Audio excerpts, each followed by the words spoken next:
I want to read a passage from that the Llama de Amor Viva. One, of course, I never understood then. Not quite sure I understand now. But it is one of those that shows you, as he's trying to describe dispassionately, he's trying to do this for two reasons. One, well, you know how the way he works, right? He writes a poem, and then he explains the poem. The first time he did this was the Dark Night of the Soul. And he wrote that, he was in the monastic jail for causing too much trouble, trying to reform the order. And of course they were giving him a hard time. They'd kick him, they'd give him garbage to eat, you know, and he's in this solitary confinement in the monastery. And he writes this beautiful treatise. He wrote it as a poem, because he's a poet. And, you know, a canonized poet. We don't have a lot of them. And they said to him, John, what's this mean? You know, what does all this mean? He said, well, I can write out an explanation if you, yeah, we'd like that.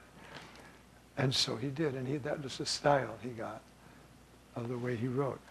So he's, I should have remembered to show you where, anyway, he's talking about God in the deepest center of our being, the deepest center of our soul.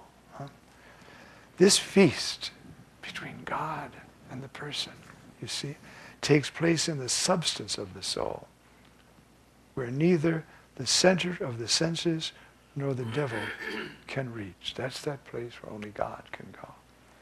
And this is where this feast, this union takes place. And you see, this is what we're made for. We were created for this.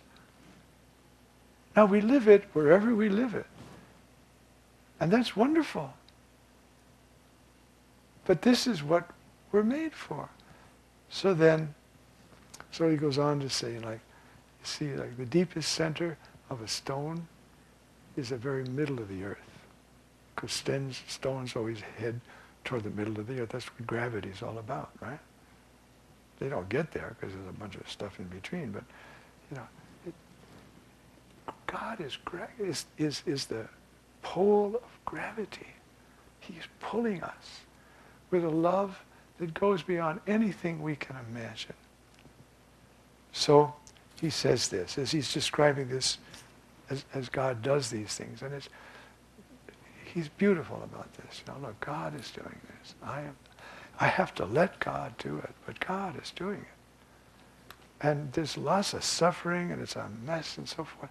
But that's because we're a disaster. How can we get from where we are to God except that we pay a price, right? Our poor minds, to say nothing of our hearts and our bodies and our emotions, you know. How are we going to ever get to God? He's going to pull us there by love. That's what Augustine calls the atraxio. It's always working. All we have to do is yield to it, yearn for it, be aware of it. The Holy Spirit is like the law of gravity. He's pulling us, you see. So this is what he says.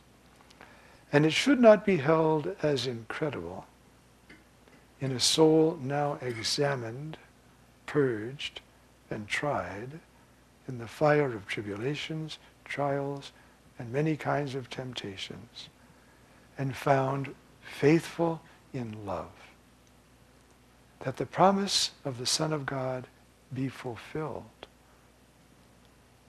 that the most blessed Trinity will come and dwell within anyone who loves him. That's John 14, right?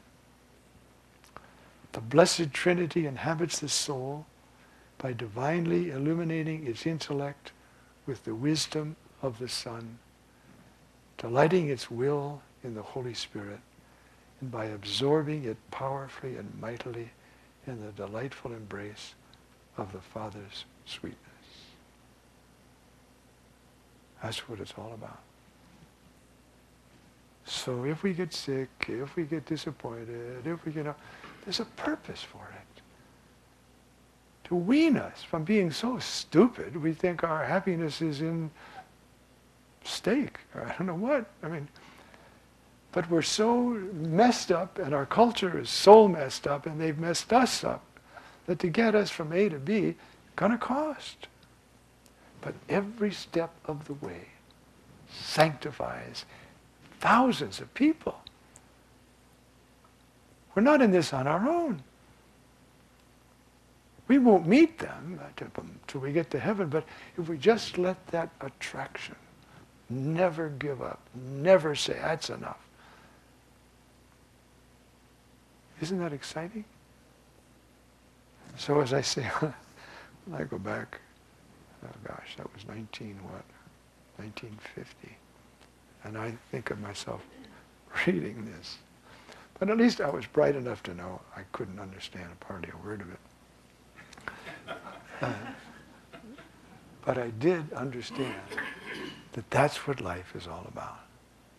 There is no suffering that is ever lost if we give it to the Lord for the salvation of souls and our own sanctification. It's not a tiny, which was the other thing I learned back then.